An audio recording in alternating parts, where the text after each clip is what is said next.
Bonjour à tous, c'est Roméo Cournal, le coach intuitif, et nous marchons ensemble sur le chemin qui mène à soi. Bon, dans le même temps, c'est moi qui dis ça. Hein.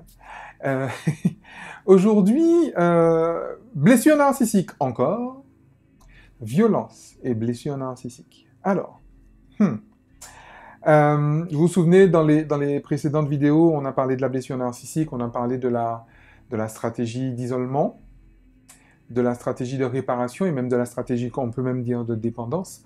On va parler de violence. Alors, violence, c'est un peu le paroxysme, justement, euh, de l'expression, finalement, de la blessure narcissique. Et je parlais récemment avec une accompagnée qui me disait, ben, tu vois, je crois que telle amie, telle femme que je connais, c'est quelqu'un qui correspondrait parfaitement à mon PN préféré.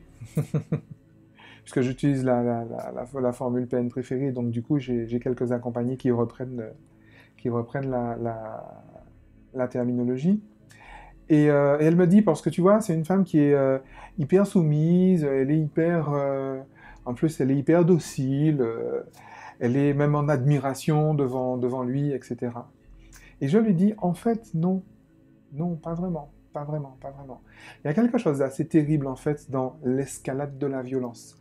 C'est-à-dire que quand un blessé narcissique va exprimer, en fait, va agir violemment, si en face, il n'y a pas de retour, si en face, justement, on a quelqu'un qui se couche, j'ai envie de dire, en réalité, il va augmenter, en fait, la violence. Il va augmenter l'intensité de la violence. Parce que justement, ce qu'il cherche, c'est le retour. Parce que si je vous ai dit, la pire des choses qui puisse arriver à un blessé narcissique, c'est d'être ignoré. Donc, imaginez quelqu'un qui est à ce point d'exercer une violence physique et qu'en face, il n'y a pas de retour, c'est-à-dire il y a une ignorance, ça devient encore plus violent. Et moins la personne en face va répondre, plus le violent va devenir violent. Jusqu'au bout. Jusqu'au bout, en fait, en vrai. Euh, il faut bien comprendre, hein, on n'est pas du tout dans une démarche raisonnée. Et je trouve, encore une fois, tellement dommage que des personnes qui sont chargées justement d'accompagnement puissent raisonner là où on ne parle que d'émotions. On ne raisonne pas une émotion, encore une fois. Il faut arrêter avec ça. C'est pas au même endroit. C'est-à-dire que dans l'émotion, l'information est bloquée là.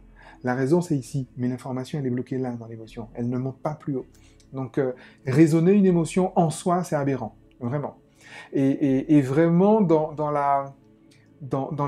l'accélération de la violence, moins on va, justement, plus on va adopter cette stratégie de faire le chien couchant, comme on dit, plus la violence de l'autre va augmenter. Parce qu'encore une fois, l'autre a besoin d'être certain qu'on sait qu'il existe.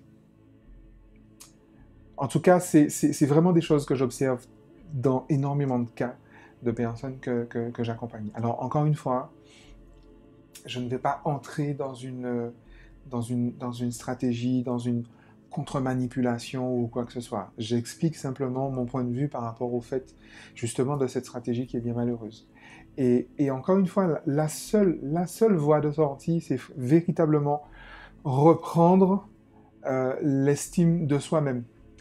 Renoncer à guérir l'autre, renoncer à soigner, vous avez entendu le mot, soigner la blessure narcissique de l'autre, et changer de point de vue sur sa propre blessure narcissique. Je ne dis même pas guérir, je pourrais dire guérir, d'accord. Vous avez entendu le mot guérir. Le gué, c'est l'endroit où on passe la rivière, j'allais dire à pied sec, euh, mais l'endroit où on traverse la rivière en ayant pied, en tout cas. On la traverse à pied.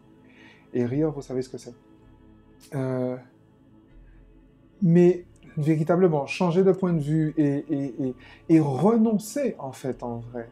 Le meilleur moyen de gérer, à mon sens, une blessure narcissique, c'est de renoncer à cette blessure. Je sais, c'est énorme, c'est violent ce que je veux dire. Et je sais bien.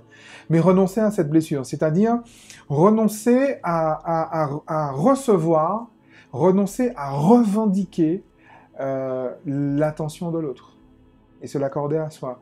Renoncer à revendiquer celle qu'on n'a pas reçue, peut-être à l'époque. de papa ou de maman ou de qui sais-je encore. Renoncer à ça, oui, c'est vraiment ça, c'est vraiment ça. C'est le seul moyen que je connaisse qui fonctionne. Et en plus, à chaque fois qu'il est mis en œuvre, il fonctionne. Donc je ne vais pas vous dire autre chose.